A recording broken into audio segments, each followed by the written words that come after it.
talking about. Wait! Okay, now, from the beginning. Hit it, boys.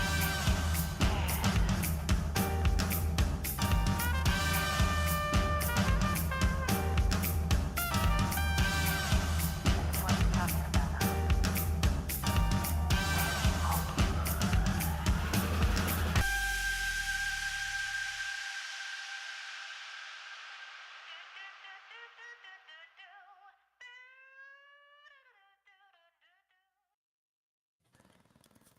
Hey, everybody. Welcome into the Arena, a multi-platform gaming news podcast, episode 157. I'm your host, Expat, along with my co-hosts, Burley of Burlyman Gaming, Turn-Based Carl, and Fubu87.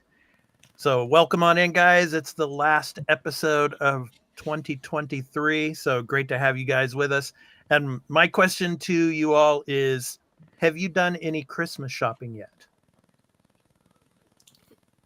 Yeah, I did on the Black Friday. Like, I took advantage of that because here where I live, like, I don't know why until the end of November the shopping malls are completely empty, and then when the 1st of December hits, it's like ants. They go all in, all in. It's crazy to go. So I don't put my feet on the shopping centers, shopping malls during December. So I did all my Christmas gifts well at the end on the Black Friday time.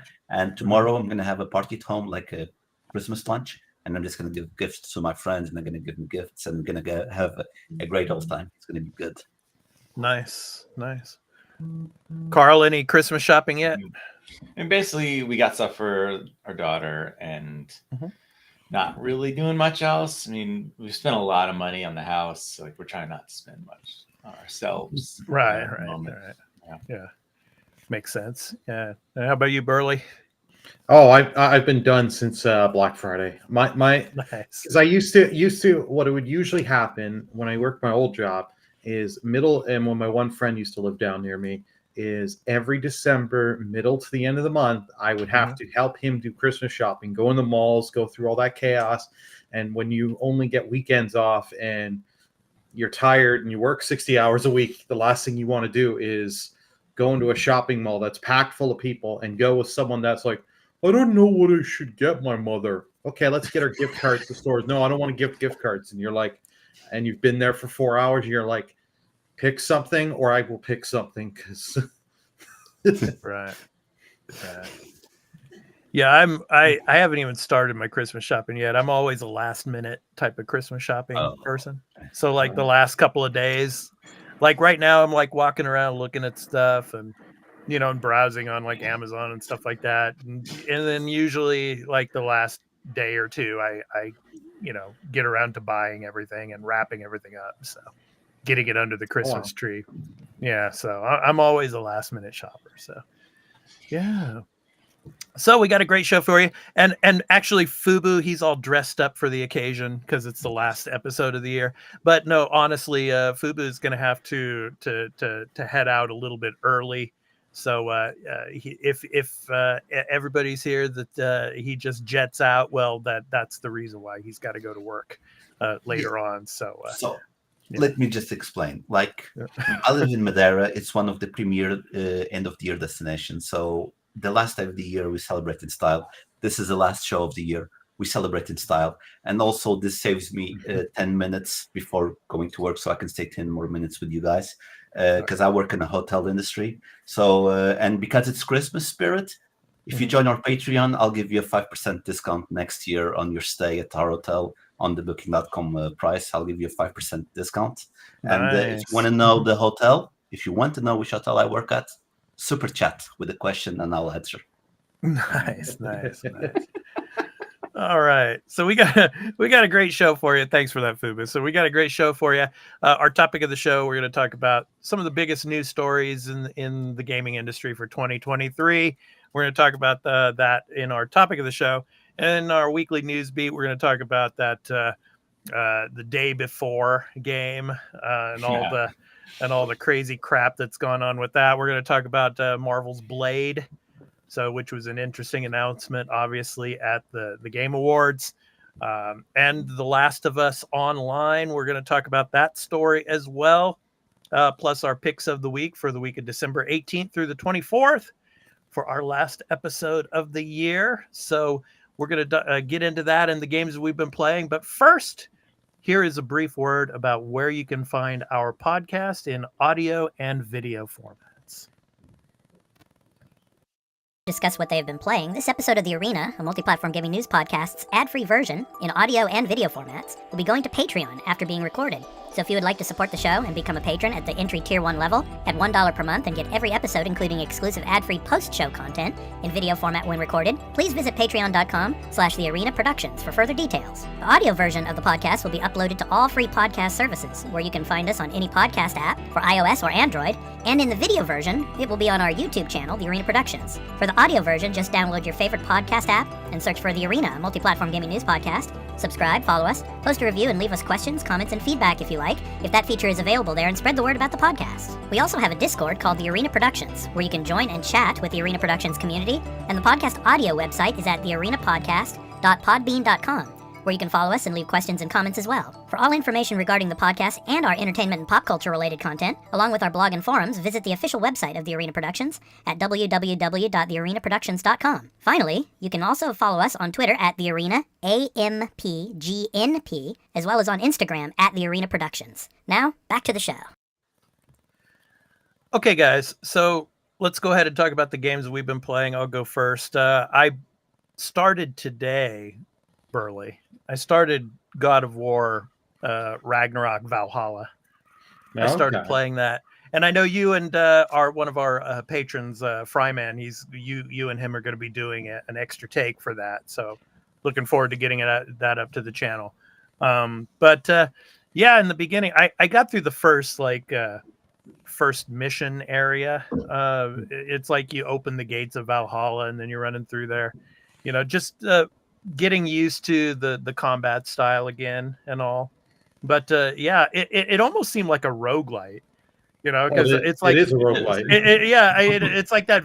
Yeah, it is a roguelite. But I mean, at the beginning there, it's like it's almost like I get killed and then I go back to the very beginning of the beach there, the black sand beach, and I'm like, oh man, it's a roguelite. Gosh darn it, But I'm having fun with it. So I'm starting kind of like the second chapter area now. So and it tells you, like, if people who have not finished Ragnarok, it gives you that that message at the beginning of the game, that if you go ahead and start to play this game, there could be there's spoilers. So you might want to finish Ragnarok first before jumping into this Valhalla, so it's nice that they give you a warning about that and all. But I'm having fun with it. It's more God of War. So yeah. What is that? I think wind chimes. Yeah. Oh, that was my phone. That was the Ring doorbell sound alert. Oh, sound. Okay. It was motioning a door. It reminds me of the Chinese shops here in Madeira, where you just enter and you got that sound. Okay, Burley, I know you were playing it. Why don't you comment on it a little bit of the Valhalla for God of War Ragnarok? Yeah, it was such a surprise to see this mode come out, and especially coming both to PS4 and PS5. As Expat said, Fryman and I were recording. We've got the gameplay footage. We actually were recording last night, but with all the Discord issues and stuff, it caused a lot of issues. And boy, we do have some of the audio is good. We're tempted to make a little short of just some of the flubs when we're recording, because I called it God of War Ragnarok Valhalla disease instead of DLC. And I think this was like the third or fourth recording when we were trying that. Yeah. But it is a lot of fun. And the nice thing with this DLC, just to keep it short, is it doesn't matter how much progress you have in the game. So if you've beaten the game, but you don't have max health and maxed out your weapons, we all come into the DLC with the same stats. So there is no, I've done everything in the game, so I am necessarily better equipped than someone else. Nope, it's all the same. And the armor in the DLC is all cosmetic. Gives you no stats.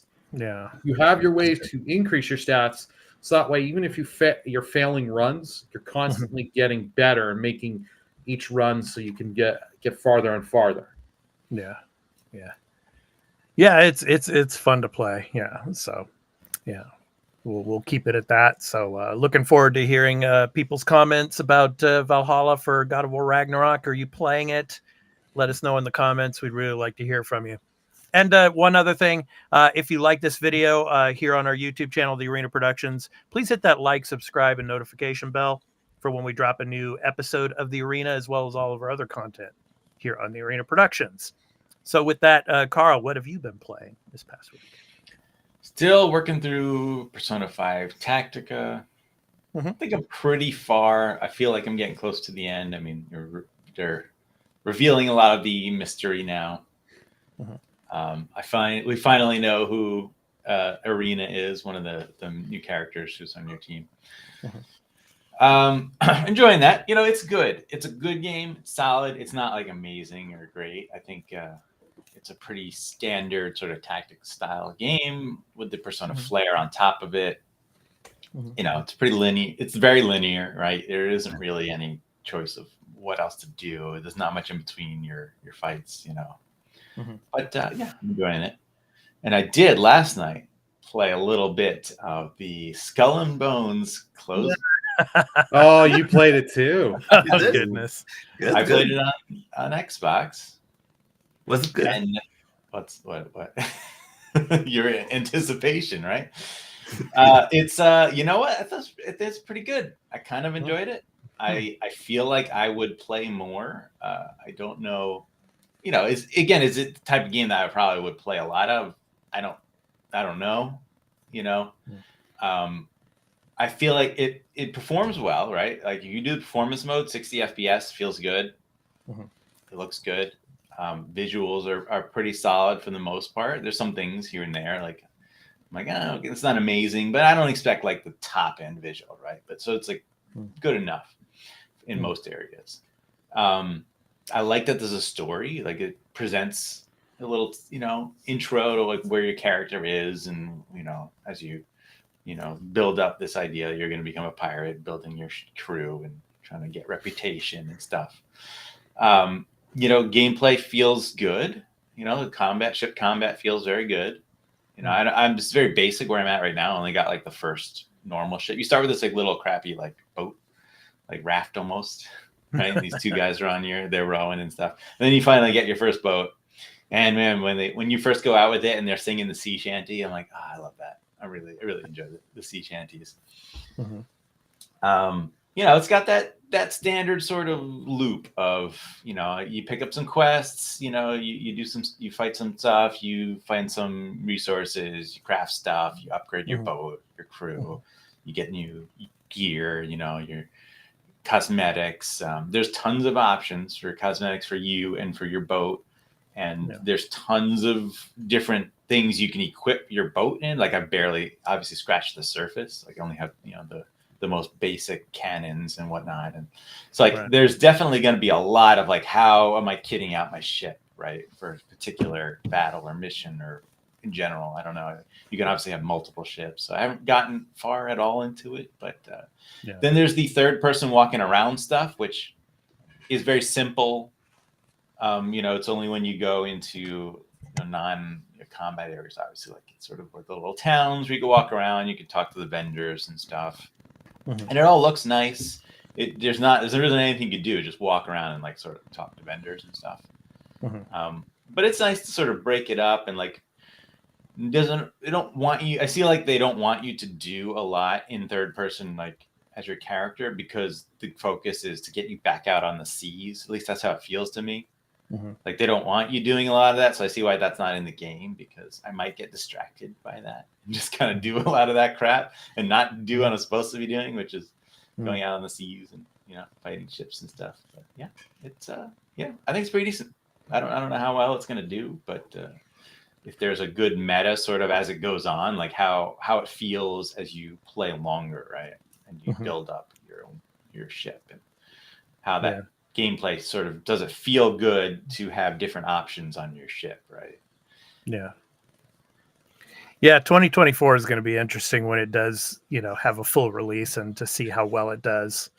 It could be the game that was, like disrespected for so long, but then it turns out to be really, really good. I don't know. We shall see, but yeah, it'll be interesting to see. Yeah. So I feel like it'll probably Mm-hmm. be like people are like it's fine, it's pretty good or whatever, and right. But there's a good chance that there just won't get enough players.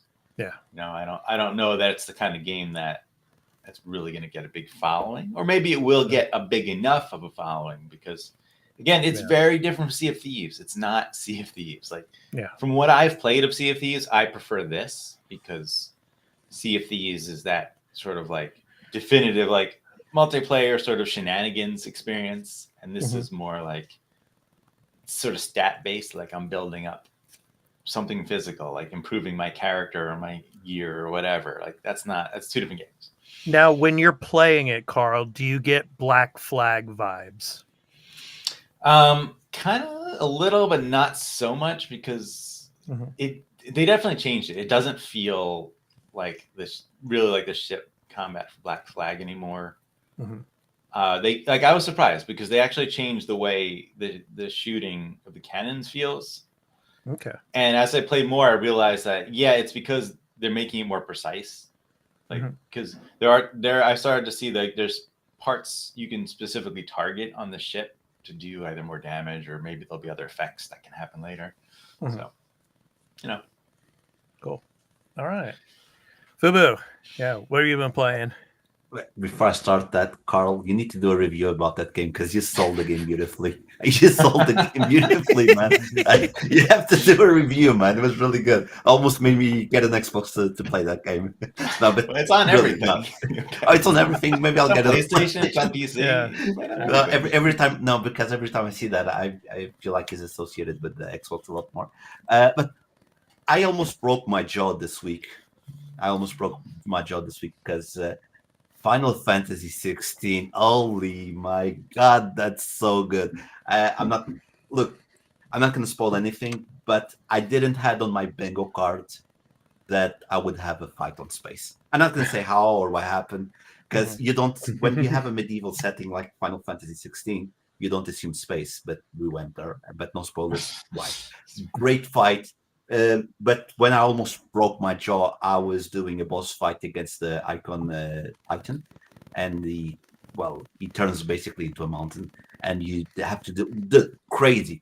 As soon as I did that fight, I just went to Burley and I just did. That was great. That was amazing. It was so good. But yeah, I'm now preparing the chapters to fight against Odin. I assume that I'm almost finishing the game without counting with the DLC. Because, like I said last week, I already got the DLC to try it out. I'm loving the story. And yeah, again, I've been saying this for a third week in a row now. Burley was right. It becomes more Final Fantasy as you keep playing. It's one of the best. All right. Yeah, and we're looking forward to Rebirth coming soon. So more Final Fantasy into 2024. So so we'll be looking forward to that. Go ahead, Burley. One more thing. I've also played the Skull and Bones beta. I was playing it this morning, actually. Oh, here we go. No, Carl, I agree with Carl on it. You definitely do get Black Flag vibes on this when you're out on the sea and how the ship controls and feels. It does make me think. And then with the whole your crew singing and all that, you'll get the Black Flag vibes there. I'm enjoying it, but this it's not bad for what this is right now. With the beta, I can't wait to see more. But unfortunately, they put this game in a dumping ground because you got it sandwiched between Persona 3 Reload, Final Fantasy 7 Rebirth. Then there's quite a few other things. There's stuff like I think 2 days after it and 2 days before. So it's like, but I'm curious to see what they'll do with the game as the year goes on to add extra content to get people in. Yeah. I mean, that's those games. Honestly, that audience is not going to play Skull and Bones, right? Like, it's really not their kind of game. So, yeah, you never know. All right. Okay, so it is time for the weekly news beat. So let's go ahead and get into it, guys. So, boy, oh boy, this day before game. So, it goes out in early access beta, and they were saying in the article here. So for all you video viewers, the Gaming Bold article is there for you. You can go and check out the full article. But I mean, they were saying there was, I think, the peak amount of players when it first started was like 32,000 players, and then it like just tanked to about 6,000 players. But oh man, it's like they just decided to close shop. I mean, yeah, it's crazy. They said it, quote, failed financially and we lack the funds to continue, and all the income that's going to come from this will go towards paying off debts to its partners. So yeah, what a mess this game has become. And what was it? I think IGN, the review score was a 1 for this game. Yeah. So I saw that. It's so weird because that's the kind of thing, like, they shouldn't even bother to review that game, because IGN, again, like, they don't review every video game, right? Right. The only reason they're reviewing this game is because they know they're going to get clicks for the negativity. Right, for the People negativity like and for the number attention. 1, yes, on there, yeah. Like, oh, let's review a bad game for lulz, like, okay, great, thanks guys. No, it's a business decision. They know. Yeah. Okay, we give this a 1. We review this game.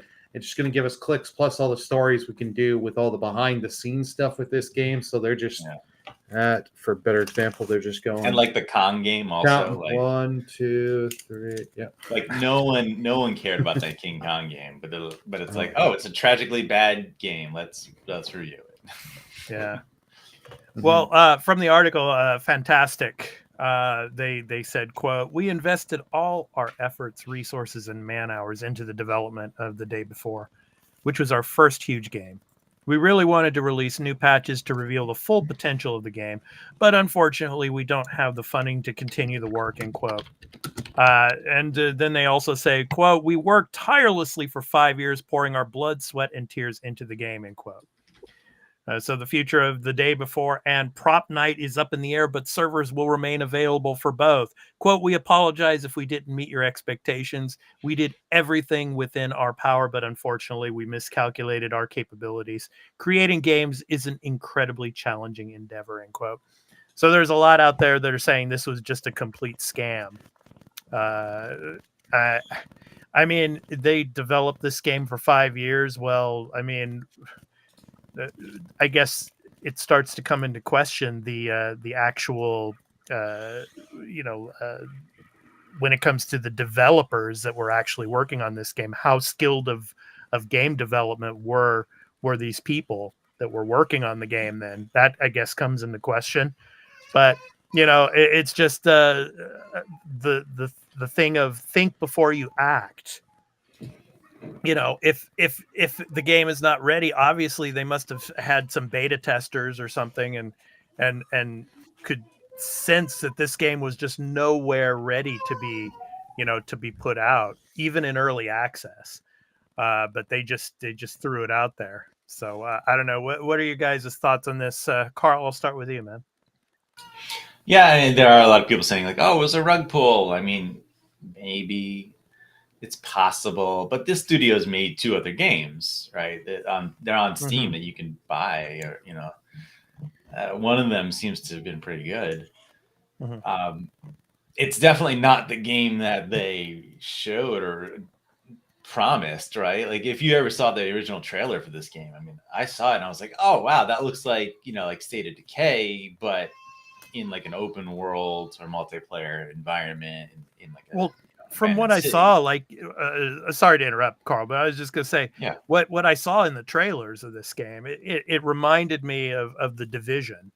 They were just trying to. They took the concept of the Division and they wanted to maybe try to make something better, and it just completely, fell on its face.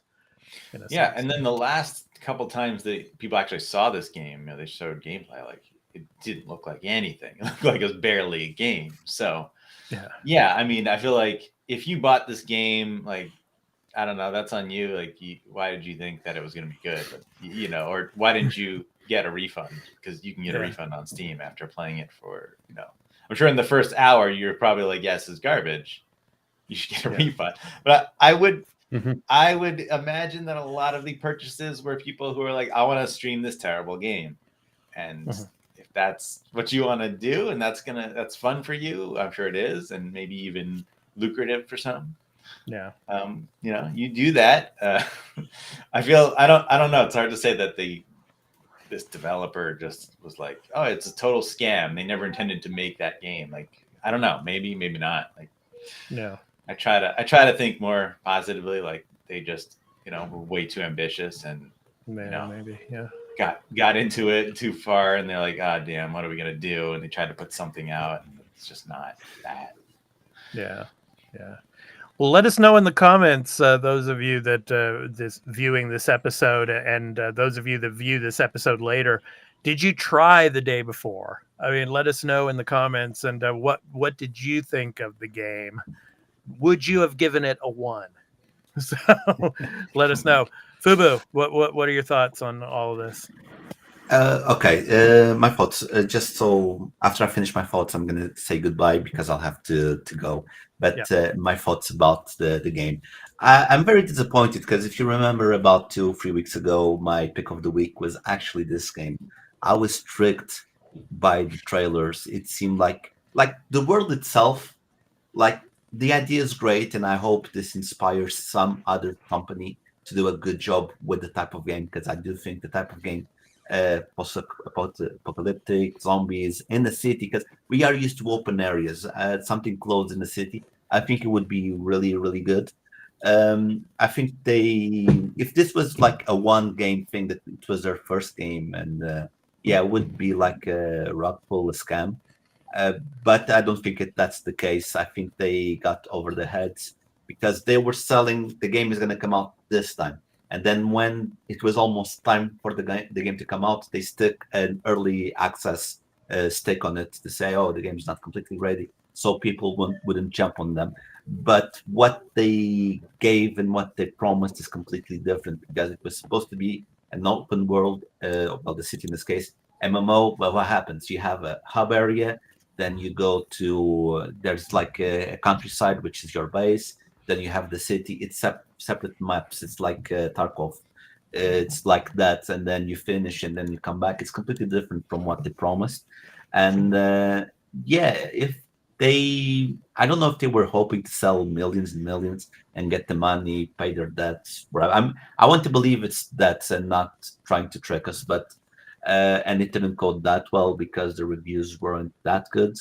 I know that, for example, with Steam is going to refund everything, even if they played more than 2 hours. They are going to refund all that money.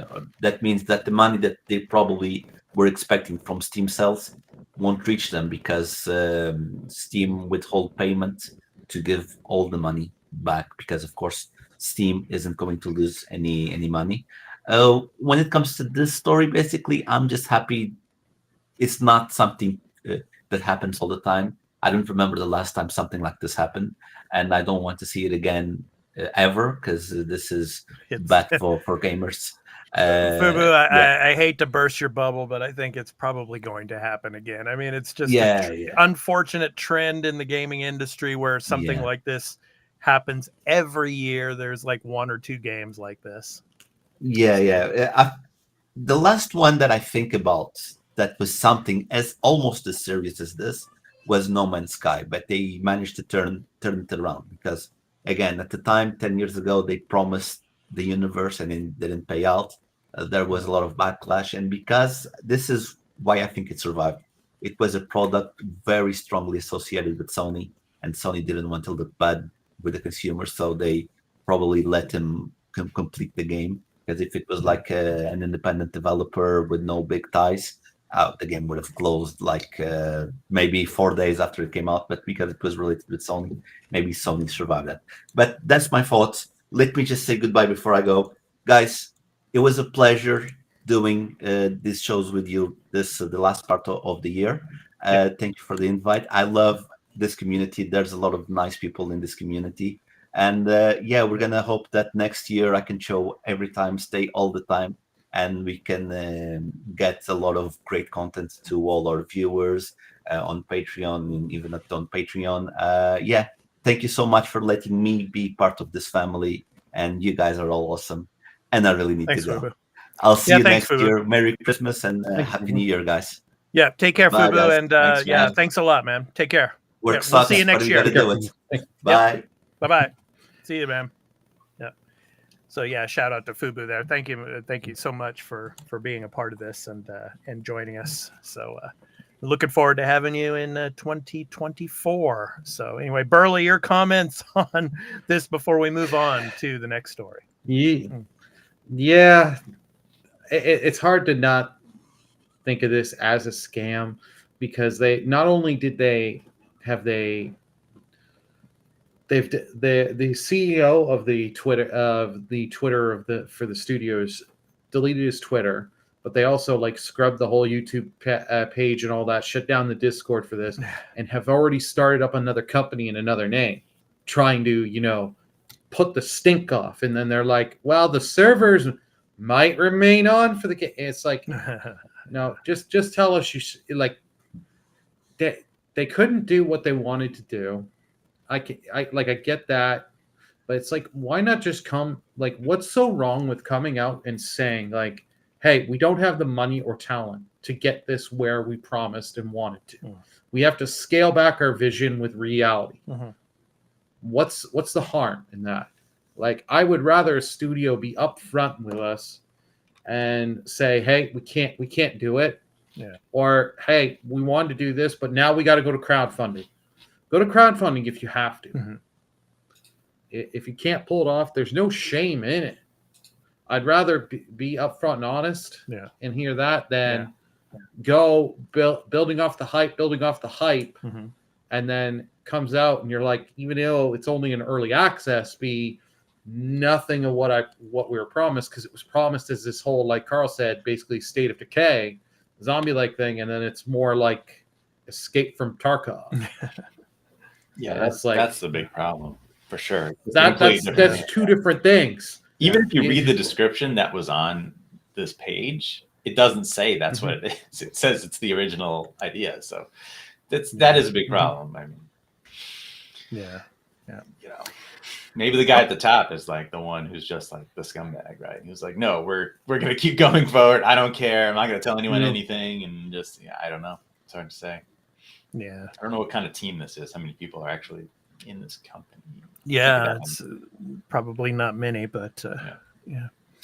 All right. I'm sure Jason Schreier's trying to find as many of these people as he can. Oh, yeah. Maybe we'll get his story. Yeah, definitely.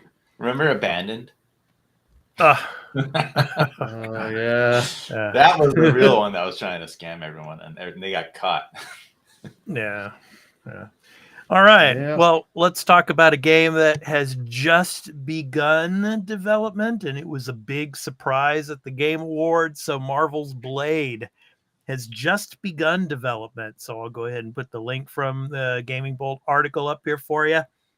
So Dishonored 2 and Deathloop studio Arcane Leon took the stage at the Game Awards last week with what turned out to be one of the biggest and most surprising announcements of the event in the shape of Marvel's Blade. But it seems like it'll be a while before we see more of the game.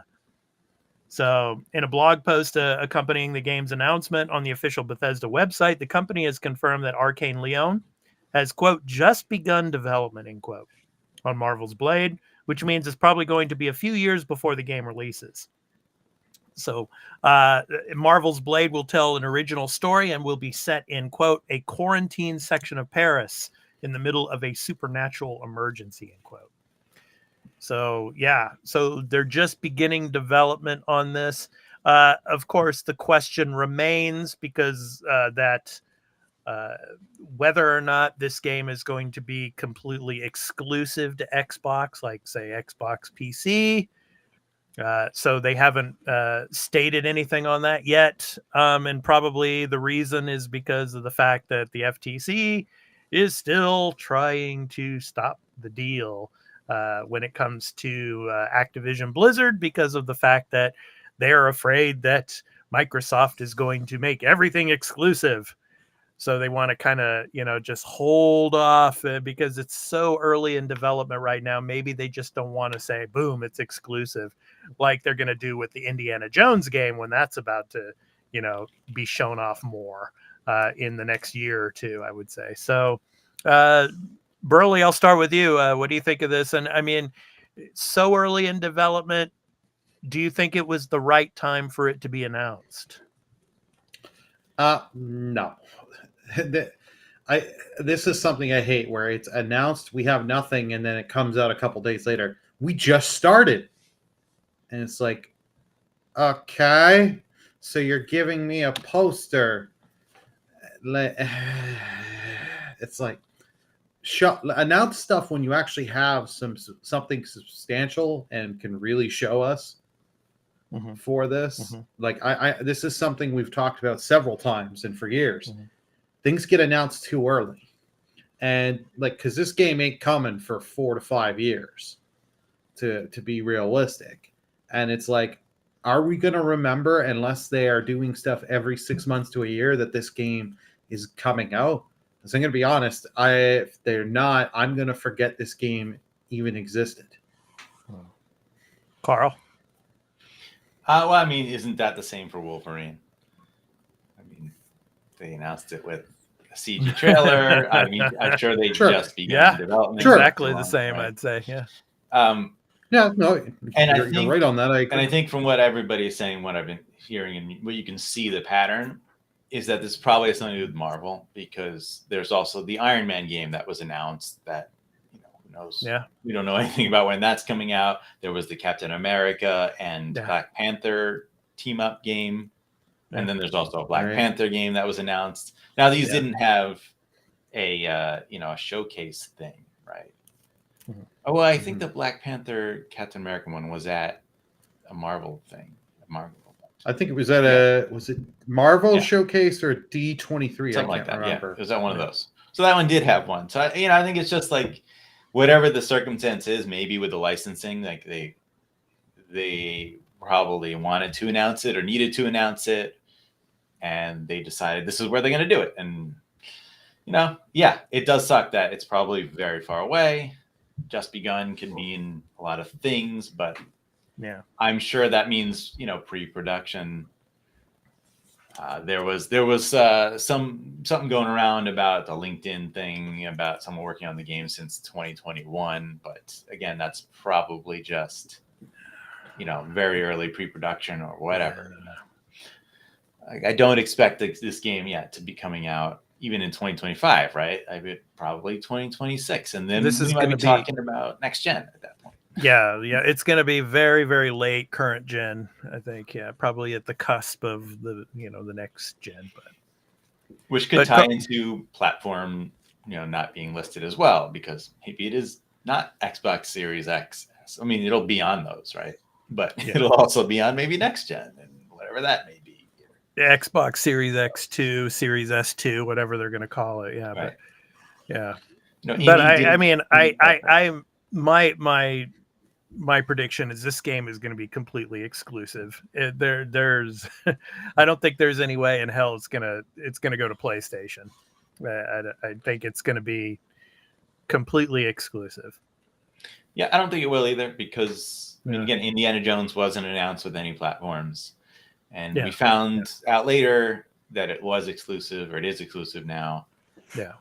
I don't think Blade's large enough that there would be demands that you have to make this on multi-platform. I mean, Sony gets Spider-Man, the biggest, most popular character in the world. I know they have leverage, right?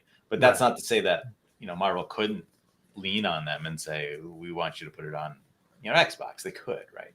That happened with MLB The Show and the Major League Baseball League. But I think, as you said, Blade's just not that big of a draw to have them do something like that. I think. Yeah. But if Spider-Man's not big enough of a draw, Blade for sure ain't. No. Yeah. Blade is a way less. Yeah, I agree. This is PC and Xbox. Yeah. Yeah, But in PC. general, I do want to say I'm very excited to see what this game will be, because I like what Arcane does, although those games haven't really been for me. But the fact that this one is third person, I think changes a lot, because I think their style is stealth action in a lot of it, mostly, right? And I personally think stealth action is much better in third person. So I'm excited to see how that works. Well, I'm just excited to see gameplay because this, from what the article says and from what they're saying, this is going to be third person, and it's going to be their first third person, game that they're developing, and single player. So it'll be interesting to see. Well, speaking of a game that is not single player, or was not going to be single player. See where Naughty you're going Dog. Naughty Dog stops development on The Last of Us Online. I mean, I don't know if any of you saw this coming, but about the Blade story, let us know in the comments what you think. Will it be exclusive to Xbox or Xbox PC? And what time frame do you think we will see this particular game? Will it be late current gen, or will it slide into next gen? So let us know in the comments. But Naughty Dog stops development on The Last of Us Online. So this is from the Naughty Dog site. So they gave an update on The Last of Us Online. I'm going to read some of it for you here. They say, quote, "We realize many of you had been anticipating news around the project that we've been calling The Last of Us Online. There's no easy way to say this. We've made the incredible, difficult decision to stop development on that game. We know this news will be tough for many, especially our dedicated The Last of Us factions community, who have been following our multiplayer ambitions ardently. We're equally crushed at the studio, as we were looking forward to putting it in your hands. We wanted to share with you some background on how we came to this decision." So they go on to say, quote, the multiplayer team has been in pre-production with this game since we were working on The Last of Us Part 2. Crafting an experience we felt was unique and had tremendous potential.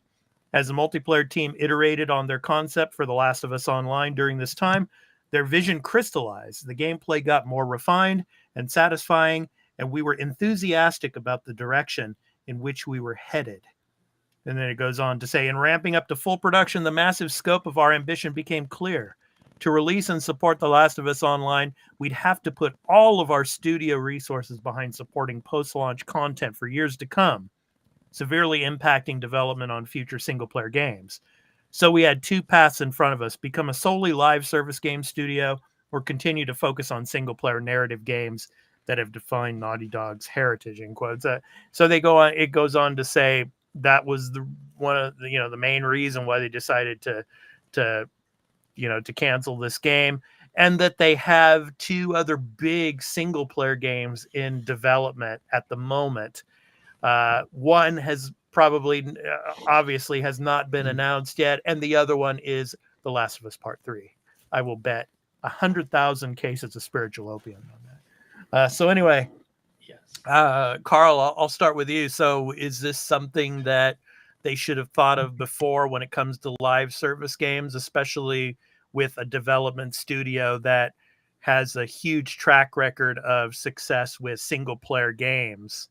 What are your thoughts on this? Yes. I don't believe that isn't something they thought of. So, and I do think there's a heavy bit of pandering in there of like, oh, you definitely want us to make our single player games, right? So it's totally okay that we canceled this multiplayer service game. Like, yeah, I mean, look, I should agree with that, and I do. I mean, I want Last of Us Part 3, and I want a new IP from the studio. They're awesome, right? That's a single player game.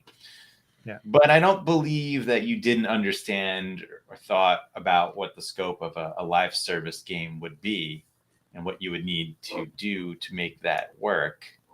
Right. So yeah, it's unfortunate. I kind of feel that there were a lot of people who were interested in this project and this idea, and I don't like that they seem to have felt that it had to be a service game. It had to be a live service. Like you couldn't have made a multiplayer game that wasn't live service. Like is that not allowed anymore? I guess not. I don't know. Yeah. It's not profitable enough, so they're not going to do it. Okay, I guess it's okay. I mean, but didn't they release a multiplayer mode of Ghost of Tsushima? Right? Was that multiplayer? Yep, the Legends mode. Yeah, that. Yeah. So like you couldn't. I know it seems now at this point it's very late. Mm-hmm. But I think a lot of people were like, "Oh yeah, like we expected, the multiplayer aspect of Last of Us Part 2, and then you told us it wasn't going to be part of it, and we were going to make it a separate game, and then and now it's like, oh well, it's a service game, and now we can't do it because we can't do a service game because it won't let us do the other stuff we want that we know you love." I mean, yeah. Yeah. Burley, go ahead and chime in, man. What do you think? Yeah, I think their meeting when Bungie had audited this game pretty much just killed it. I think that was the nail in the coffin for this. Like, they released a multiplayer mode for the first Last of Us, and I will actually give them a lot of credit there. I actually really like that multiplayer mode. It's a very interesting and different style of multiplayer, which is really nice. Yeah, I don't believe on some of the stuff they're saying there. They knew. I think they just realized, okay, there's not enough we can. If we're going to throw this out as a free multiplayer game, there's not enough that people are going to spend the money in the live service because of the world of The Last of Us. You can't make it being like, well, we can put a lot of cosmetics out there and all this and that, all this stuff. So they can't have all those live service elements and just all those in-game purchases to get the money coming in. Right. And I don't think they needed that much for whatever state the game was going to be to monitor as multiplayer resources. It's just, I think they were using that of like Carl said, pandering and being like, wouldn't you rather give you The Last of Us 3 and something new and put our focus there instead of this? Of course you do. Now be grateful of what we're giving you, people. I will say, you brought up Bungie, and it did make me think that there is a possibility that when Bungie came in, Bungie showed them like their books, and they're like, look, this is what it takes and what it costs to do this, to maintain something like this. And Sony was like, damn. I guess that's not going to work, or not. Or Naughty Dog, also the studio, is like, yeah, we don't want to do that. Like, that's not what we're here for. So maybe there's a little bit of that, but like these live service games have been around long enough. I think the industry, and you would expect Sony should know that as a whole. And I would consider it mismanagement for them not to know that going into it, in some amount, for the most part. So yeah, it's terrible, and it's unfortunate that this game was already announced and then they decided to just to dump it. It was at a Keighley event. I know, yeah, it was at a Keighley event, and we didn't get to see the fruits of their of everything that they were working on, and to see it in our hands. But I Naughty Dog, they're a single player development studio basically, so they make great stuff. Looking forward to seeing The Last of Us Part 3 when they decide to announce it, which I don't know, maybe sometime next year, maybe. I'm thinking, who knows? But I'm there for it, man. I love The Last of Us Part 2. I liked it even more than the first one. I know that's not necessarily the popular opinion, but right. I did. Right. And I trust them with another new IP. Like, I didn't love Uncharted. I thought it's a cool game. But I didn't love I guess the story, the setting. Like, wasn't really for me. Well, I'll just say this: if they, when they do announce The Last of Us Part 3, and when it eventually does come out, that's it. Please don't make 4. I mean, finish it with 3, get it over with, and then like Uncharted, they're going to have a spin-off eventually too. That might be the game that they. Legacy, right? Yeah, exactly. I mean, like they said in the article, it's like there's one other game. There's 2 games that we're actually working on right now, that we haven't announced yet. Well, maybe one of the 2 is, the Uncharted spinoff Yeah, I with hope it's Nathan not, Drake's but daughter, or something. yeah. But I mean, if you make it sort of its own thing, maybe my big thing is why I like Last of Us so much more is obviously like I appeal more to that type of setting, but I also like that there's more, I would say, I guess, what is RPG elements to it, right? Like there's The whole crafting, crafting. upgrading your weapons, and you can upgrade some of your like abilities with medicine and stuff. Like Uncharted has none of that. It's very much a pure action game. Yeah, I side more Unless with they added Uncharted. it later. I didn't play like the later one. I side more with Uncharted because of the historical elements to it and all and everything. Whereas The Last of Us, I love the game, but it's very, very dark. So, you have to be in a certain mindset to be able to play that game. So, but yeah, I love both of them. Great games. And I Really? side with CTR. Nah. Trash Team Racing. Give me that Naughty Dog back. Yeah. Best No, but Crash Bandicoot. Yeah. You know what? I wouldn't be surprised if we get a little with this whole Last of Us Part 2 PS5 and they're adding all this stuff. Wouldn't be surprised. You got a Be Grounded mode, a teaser for Last of Us 3. Abby was right, or whatever they're going to call the. That's what they're going to call it. With Neil Druckmann, I wouldn't be surprised. All right. Yeah, we shall see. Yeah. All right, guys, it's time to get to the topic of the show. Final topic of the show of the year. And of course, this is our last episode of 2023. So let's go ahead and get to the big news stories of 2023. Another great year of gaming. It was a great year for gaming, but not such a great year for developers. Unfortunately, there were a lot of developers that lost their jobs, and a lot of support goes out to them trying to find new jobs. So it was a very difficult year for them. But a lot of the other stories that happened this year, we're gonna talk about now. So that's our topic of the show. So I'll throw this one at you guys first. What do you think was the biggest story of 2023, in your opinion? I'll start with you, Burley. What was the biggest story of 2023, in your opinion, for the gaming industry? Well, I would probably say Microsoft completing the acquisition of Activision Blizzard, because that was just something so huge. Right. Just because it was like how many billions they spent for that. And just getting all those studios, all those games, that was something huge. Yeah, I wasn't thinking that because it's been going on for so long. It was like 2 years at least, right? Yeah. Oh God, yeah, that was quite the journey. But yeah, and it's still going on. It's still going on too. I mean, you got the FTC trying to appeal it. I mean, it's not going to work, obviously, but yeah, it's the never-ending story. Yeah, and there'll be a lot of talk about it even into next year because we haven't again seen any real concrete benefits of it yet, right? The Game Pass games aren't there yet. It's coming. Bobby Kodak's still around. Again, that's next year. He'll be gone at the end of the year. So so things will be changing a lot, right? And of course, everybody's expecting still them to announce that their other studios will be able to work on games besides COD. So yeah, there's a lot that that story's gonna keep going. Yeah. I was thinking Baldur's Gate 3 was probably the biggest story of the year because, I mean, man, was that a game that like really wasn't on most people's radar.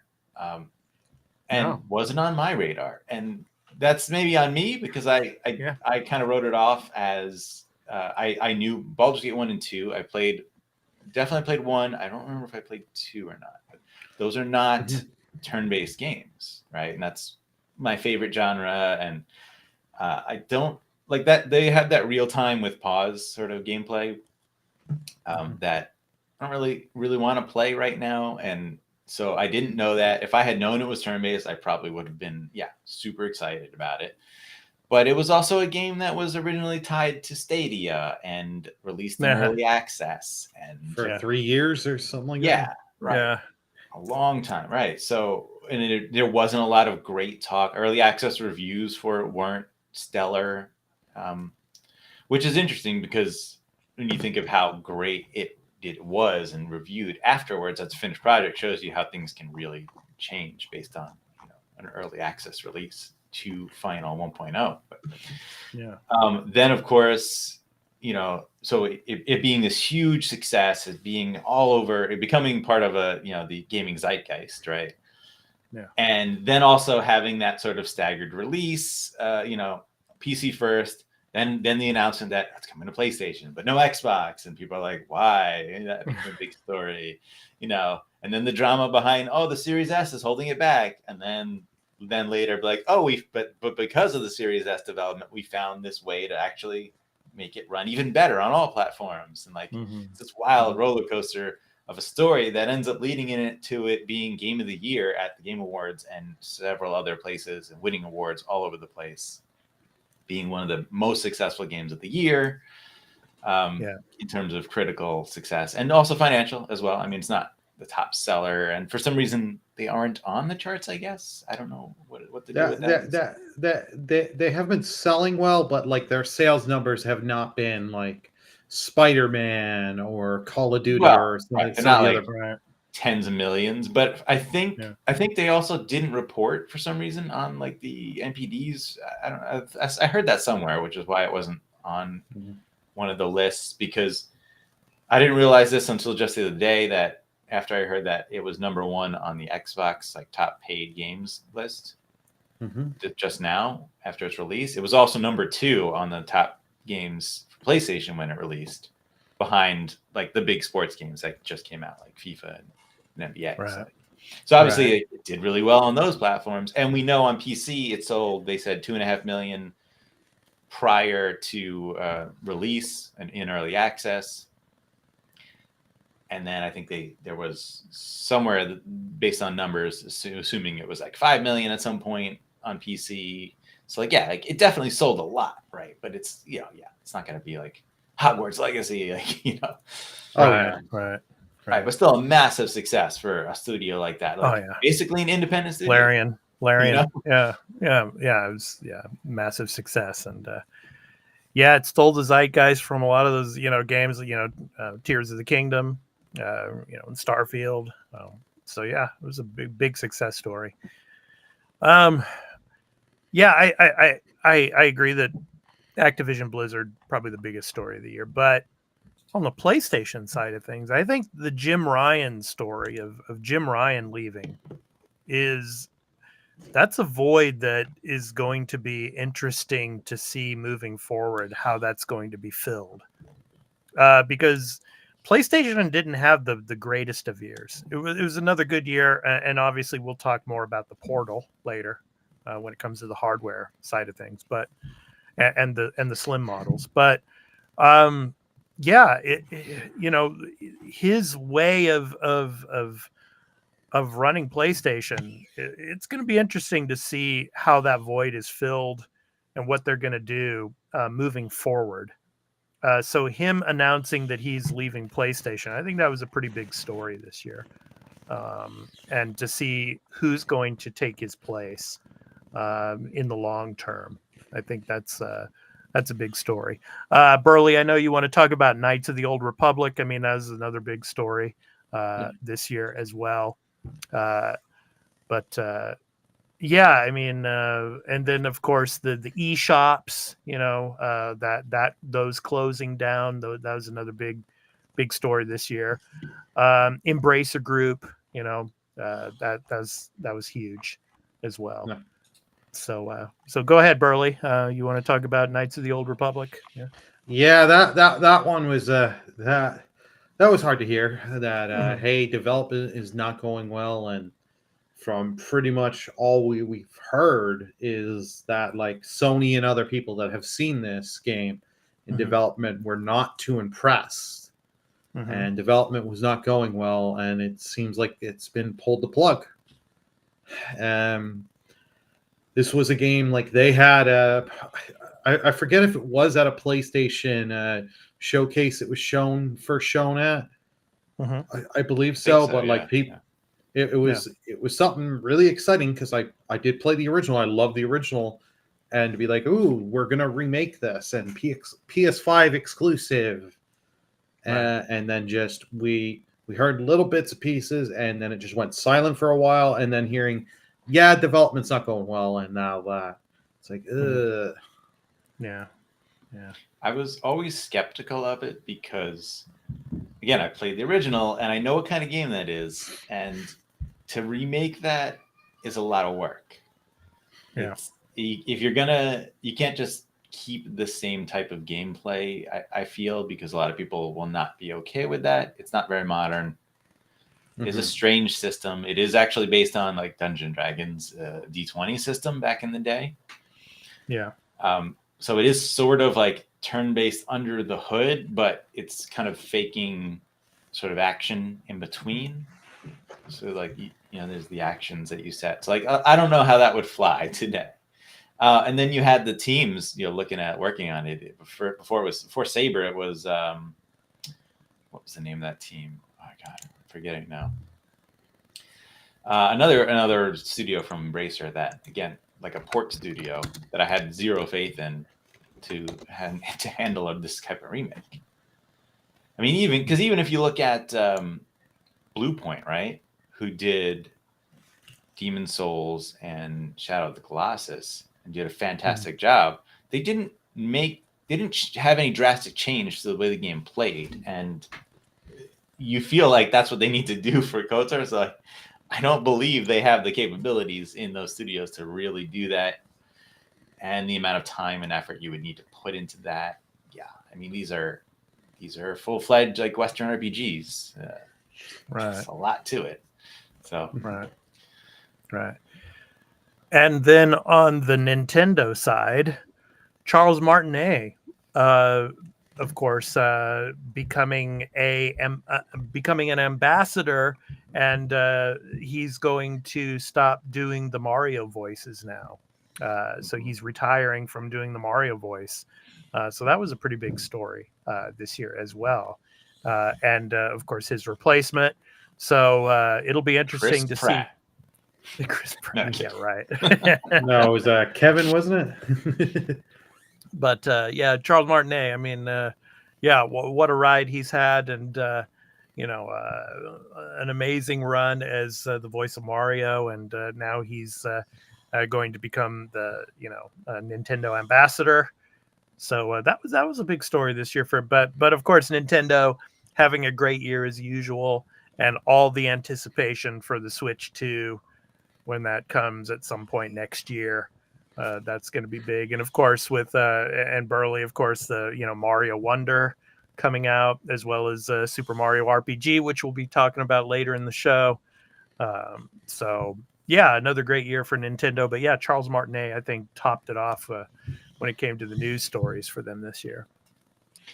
Can I say something controversial about another voice actor that I think should retire? Go for it. It's going to hurt some Xbox people. But Steve Downs, man, I think you should hang it up. Yeah, Master Chief. Yeah, as Master Chief. Yeah, because it's getting really old, and Master Chief's starting to sound like an old man. And I'm not sure that really flies for the character. And the reason I thought of this recently is because I watched the Indiana Jones Dial of Destiny, and you got the scenes in the movie where he's, they're using CG to make him young, right? It's younger. Well, probably 30s ish, maybe 40s. Harrison Ford, maybe 30s, and then you got this old man voice coming out of him, and it's like really breaking the illusion, because I'm like, he looks really great. The visual effect, fantastic. But that voice, man, I know you're an old man. I hear the old man in you. So, well, who knows? I mean, 343 Industries might be looking for someone who has a very similar voice to Steve Downs, but maybe it's been very difficult. Who knows? Could be time to reboot that franchise also. Yeah, reboot it. Give it to the coalition. They give it they can actually make games that run. Nah.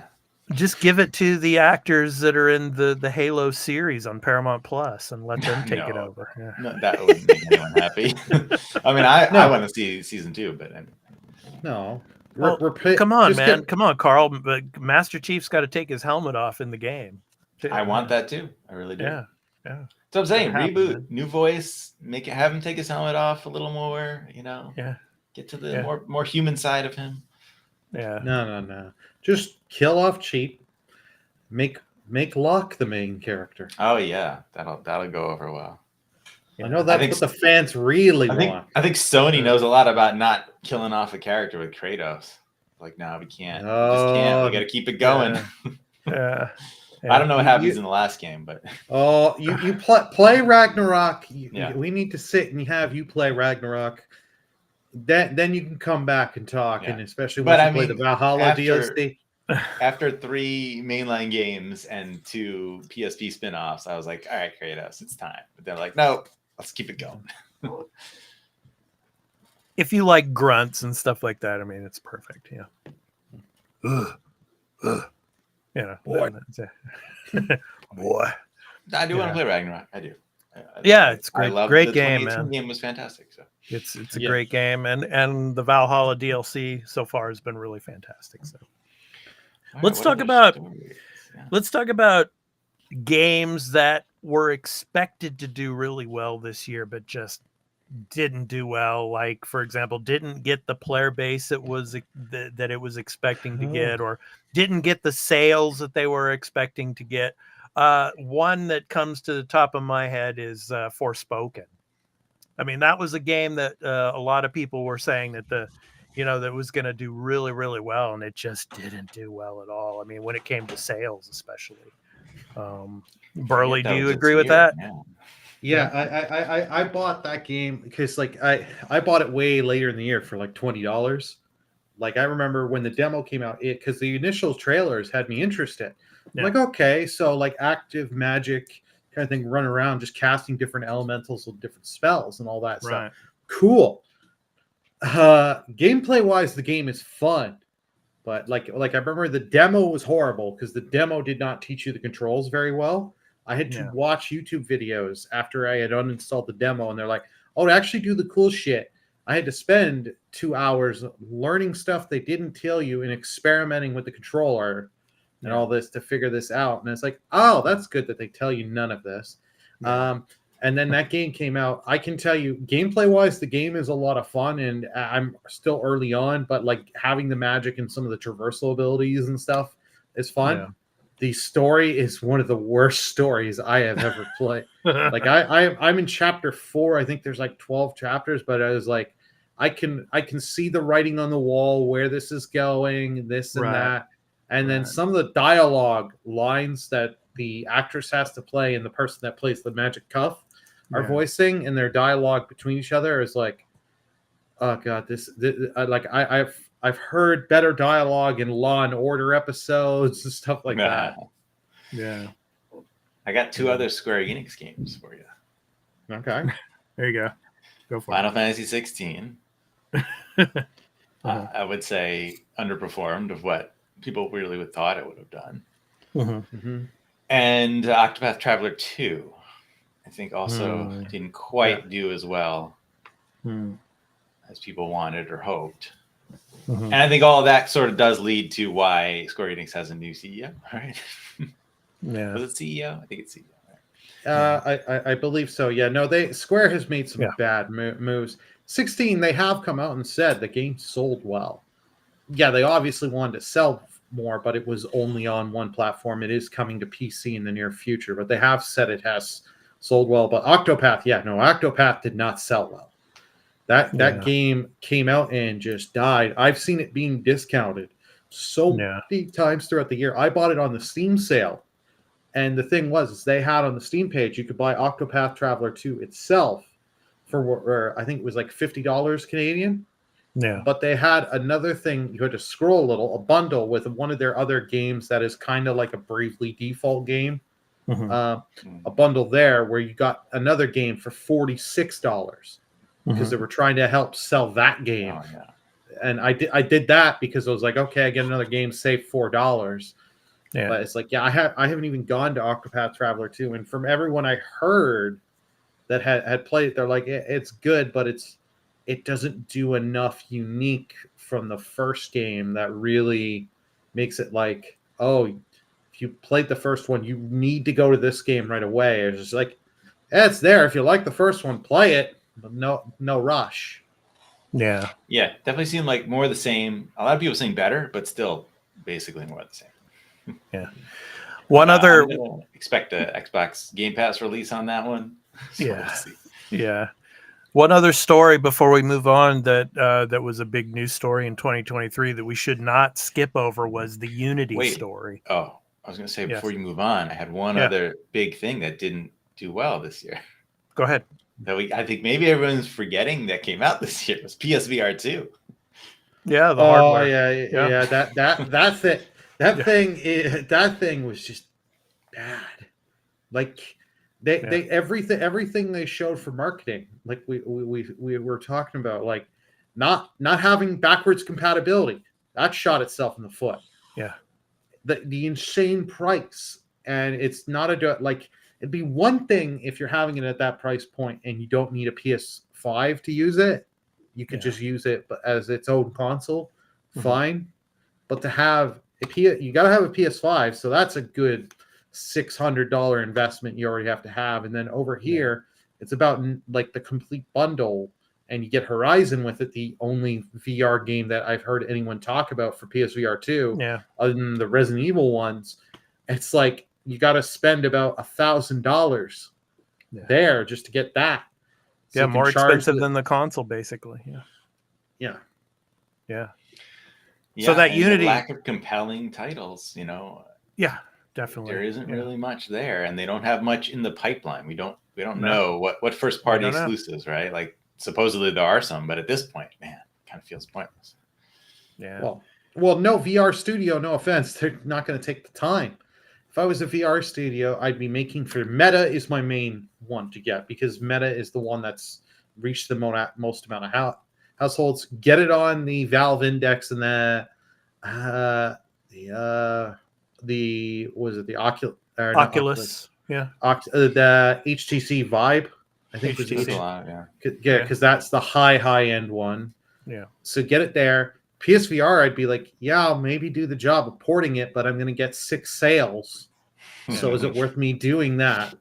Spending the job to port it? Yeah. But yeah, that Unity story though, with charging developers for certain installs and then just the backlash that came from that, and then them doing a complete 360, and that was a big story this year, and obviously put a stain on Unity's reputation, and I mean that's something that's kind of unfortunately happened in the game industry, where you'd get development studios say one thing, and then the backlash makes them turn around and change their policy overnight. So that was a big story this year, and the developers, they won out. They were able to come up with some pretty big protests on this, and make them change their policy pretty quickly back to the way it was, and to come out with some more developer friendly policies as well. So what did you guys think of the Unity situation this year as one of the big stories of 2023? And yeah, it feels like that kind of disappeared, because did they do a kind of a full 180 on it at this point? I don't even realize how it out. Yeah, they did a full 180, and their CEO stepped out. Yeah, because he really screwed the thing, because so many companies said, yeah, we're leaving Unity after this. We're gonna go to Unreal. Unreal got the best marketing, and they didn't even have to do anything. They just had to sit there and be like, we're not Unity. That's all they had to say, and people flocked to them. And Unity, I remember their stupid sayings. They're like, even if the games are on Game Pass or PlayStation Plus, we're just going to go to Microsoft and PlayStation and tell them to give us more money. And it's like, you think those companies are just going to write you checks and give you all this money? They're going to say, here's our lawyers. Yeah. We will hit you in court. Like this was just a thing of greed went bad. Yeah. Because they see some of these games are making more and more money. Instead of, like they could have upped their fees a bit, but they got caught up in corporate greed on this and thought, okay, we're going to go for the quick and just gain a lot more money because people are just going to sign on. What? All these developers, like the developers of Party Animals, are saying like, yeah, no, we will take our game down. If you're going to do this for us in Unity, we will take our game down. And stuff like that. Or move over to like Unreal or something. Yeah, like well, that. that's the thing. We'll take it down. We'll spend a year or two, get it in Unreal or whatever, and get it back up just so we don't pay you anything more. Yeah. So it was like and there were studios that, finished projects and said like, we were going to continue using Unity, but upon reflecting on this, we are going to just sit and go. We're going to go to Unreal, go to all these other engines. Right. So Unity lost a lot of business. The CEO, I'm sure, it wasn't his choice to step down. I'm sure the board said, you either step down now, we fire your ass. So which one do you want? Do you want to save some face or not? Yeah. Because either or, you're gone. There is no keeping you. Yeah. Yeah. All right. So 2023 in a nutshell, guys. Yeah. So lots of big stories this year, lots of great games, and looking forward to 2024 and what that has in store for us. So one other little bit on the hardware side of things, obviously PlayStation coming out with, the Portal, which was interesting. And then of course the slim models, and it looks like 2024, most likely the Pro model is going to be coming out. So, and then Xbox with all those leaks, they're going to be coming out with their Pro models as well. So, and the controller that looks like it's wearing pants, right, Carl? Yeah. Yes.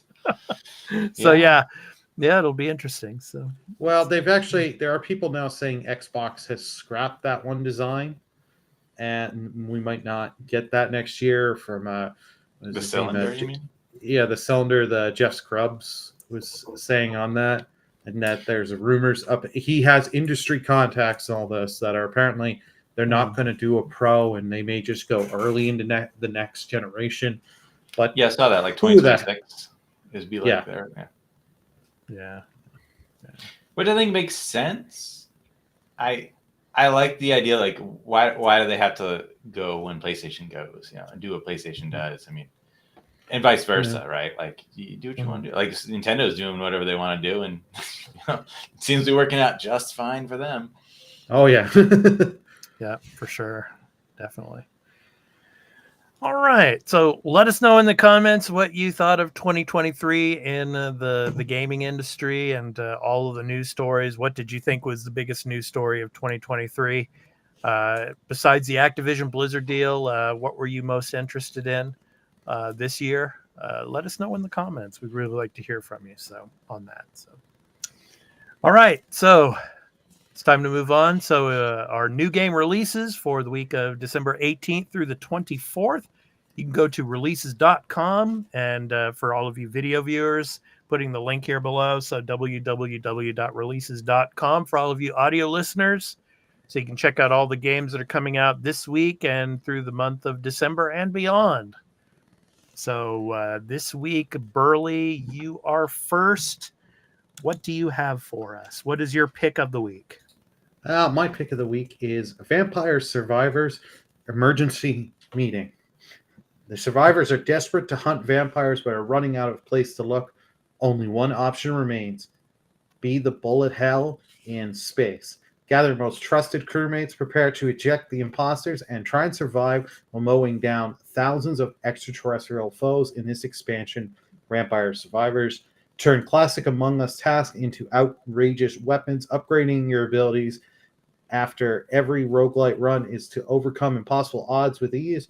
Be alert to subterfuge as you explore the vast weirdness of the Polis replica and keep your wits about you, and suspicious eyes are always watching. What So do they this have is Among Us characters in there for? yeah. Hey, Yeah.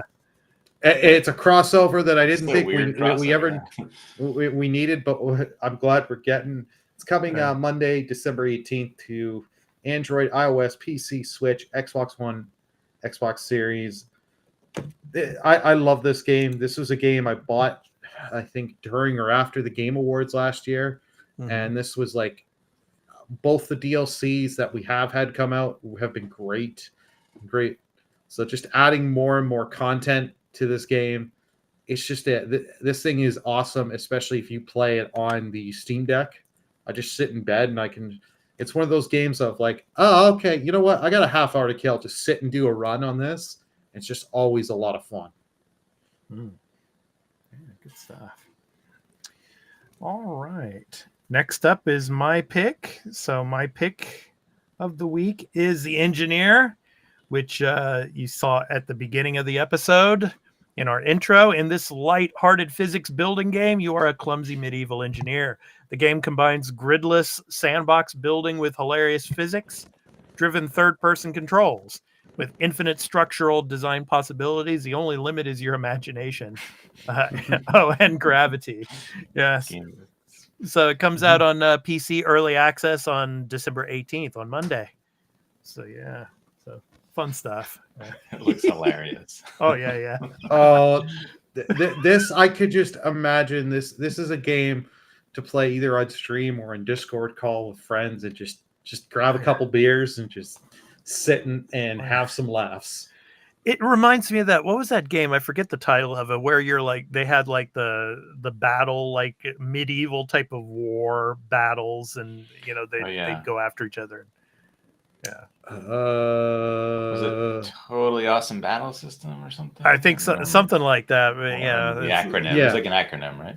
Yeah, but yeah, fun stuff. So The Engineer, good stuff. Love how that's spelled. Yeah, Yeah, it looks fun. Yeah. All right, Carl, you're up next. What do you got for us? All right, I chose 3 Minutes to 8, coming out December 21st on, it says Android, iOS, PS4, 5, Switch, Xbox One, Series X and S. Set in the not-so-distant future, 3 Minutes to 8 weaves a suspenseful narrative laden with unexpected twists, tasking players with deciphering the mystery surrounding the protagonist's demise. Delve into the hidden layers, unearth concealed roots, outwit death, and unveil a plethora of endings. Every playthrough presents a fresh experience, blending random elements with distinct events, compelling players to return and uncover all concealed enigmas. 3 Minutes to 8 enriches gameplay with engaging dialogues featuring a cast of intriguing NPCs, all brought to life through impeccable voice acting. This enhances the riveting storyline. Its distinctive bite-sized gameplay ensures endless replay value, offering a myriad of conclusions and concealed secrets with every session. Nice. Yeah. Yeah, certainly looks like an interesting one. Wasn't a lot to choose from, so I went with this. Well, yeah. It's the end, getting to the end of the year now. So, but it reminds me of the pixel style of it, of that one game that came out that was similar to the X-Files. What was it? Something Lane. Oh, Thimbleweed Park, you mean? Thimbleweed Park. Yes, that's right. Yeah, that's Thimbleweed what Park. Yeah.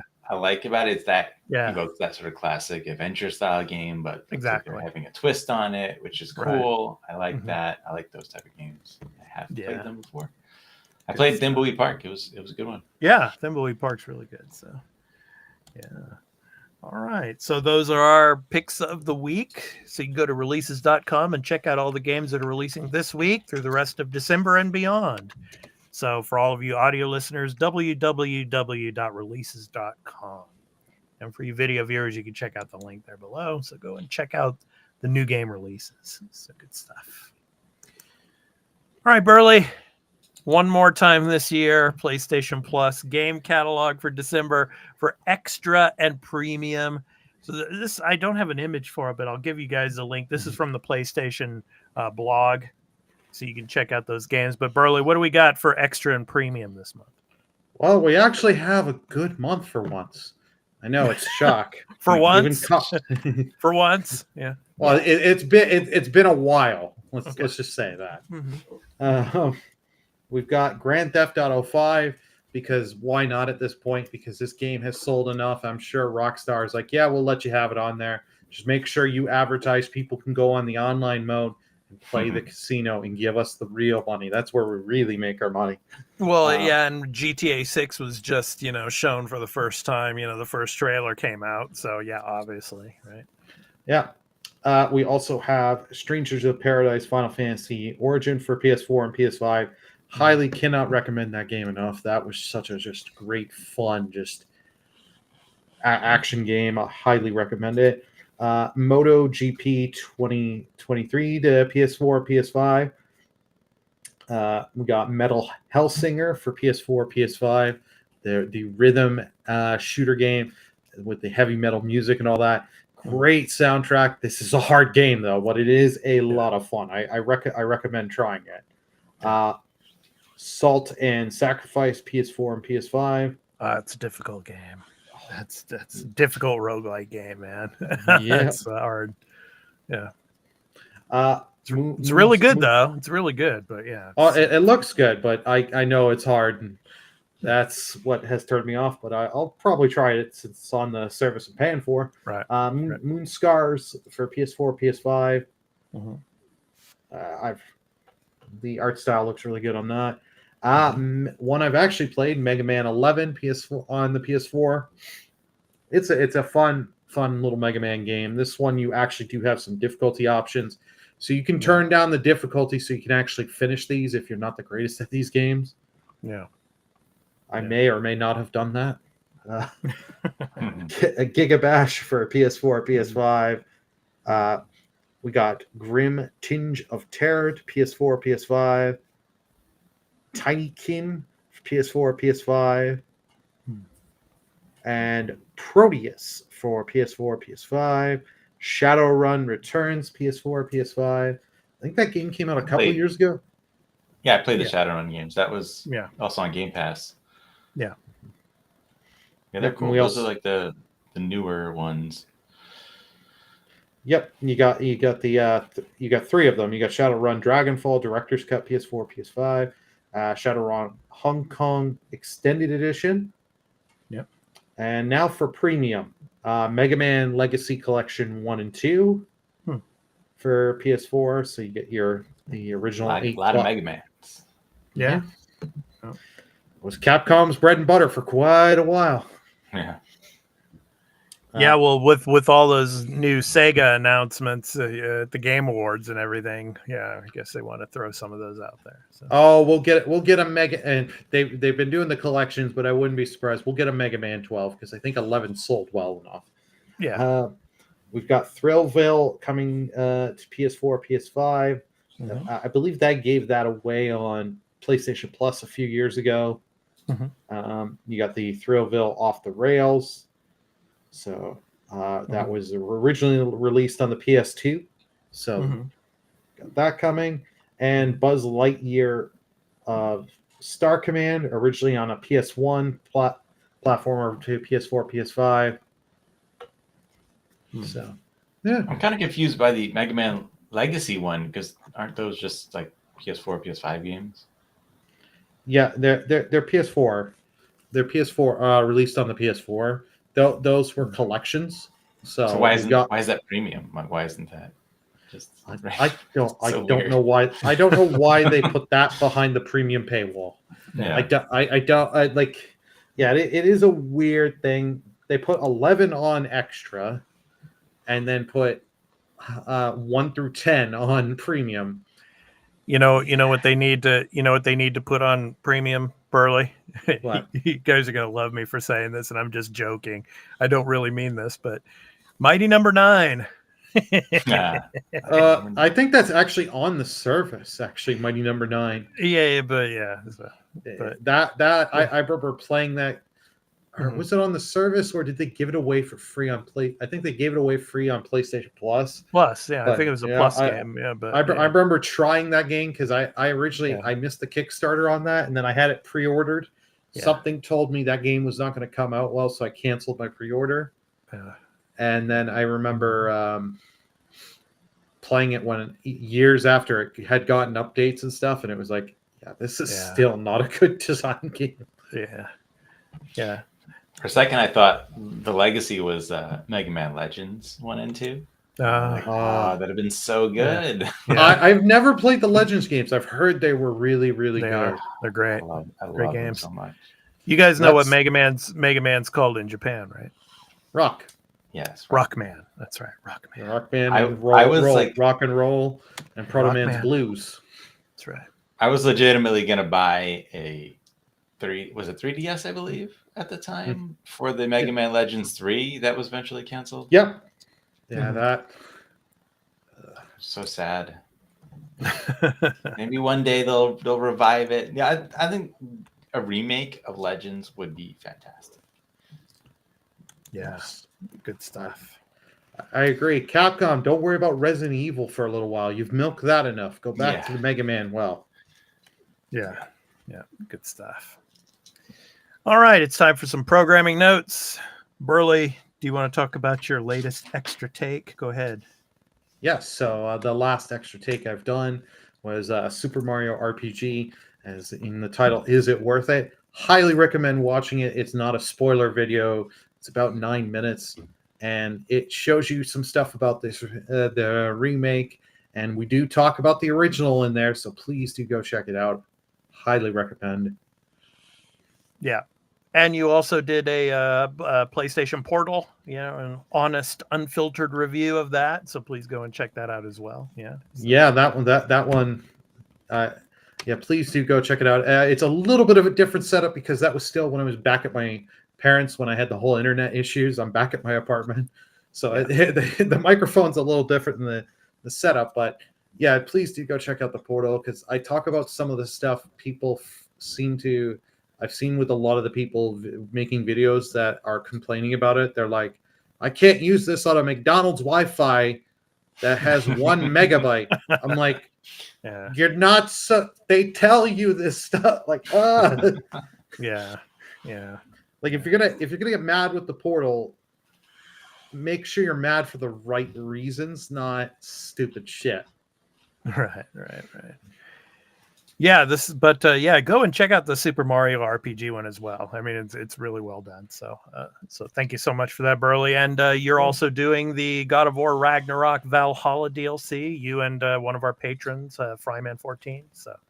Yep, we've got that one. We're hoping to get done today, and once we get that all done, we will send that to XPack. But I'm also trying to get Alan Wake 2 done. I'm actually getting close to finishing the game, so once I've kind of gotten a little bit farther, I can give my thoughts on Alan Wake 2 and make a quick little extra take on that.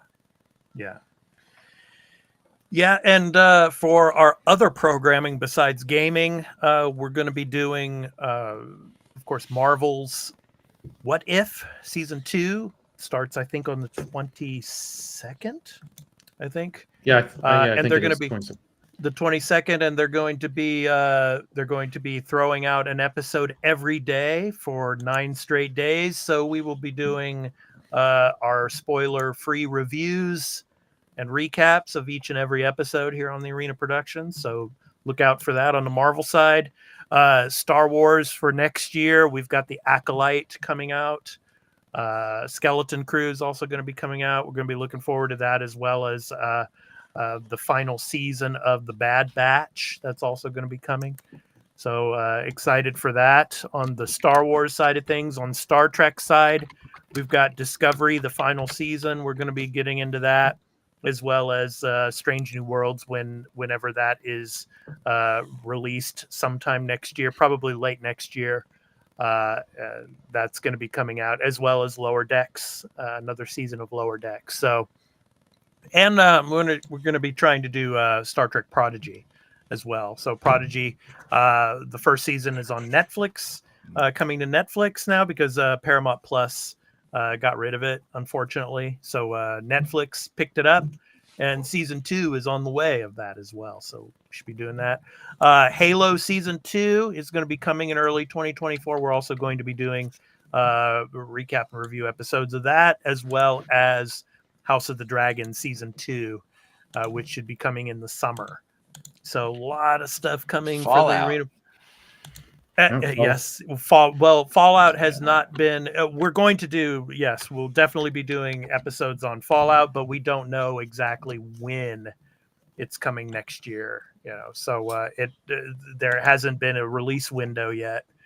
So, but yes, definitely Fallout as well. So a lot of stuff coming down the pipeline for us here at the Arena Productions next year, as well as, of course, our gaming.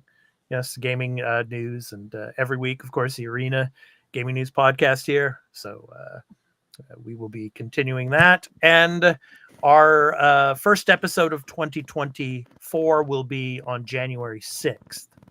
So you can stay tuned for that. And I'll probably have some announcements during the holiday break and all. But also we have our Patreon, patreon.com/The Arena Productions. You go and check out all of our content ad-free, and we also have exclusive content, some Star Trek, Star Wars, and Marvel monthly news review episodes will be coming. Those are exclusive to our patrons, as well as our post shows that we do after the Gaming News podcasts. So those are exclusive for our patrons. So the Arena Productions, our Patreon, patreon.com/The Arena Productions. Please go and check that out, so you can get all of our content ad-free, as well as exclusive content over there. So please check it out.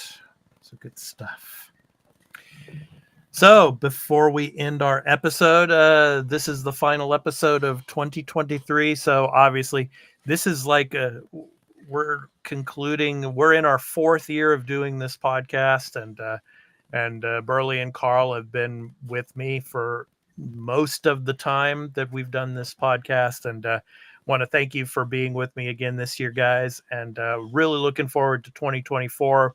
Got a lot of great games that are going to be coming down the pipeline, a lot of cool content coming out, and looking forward to having you guys here with me as a part of the Arena Productions again.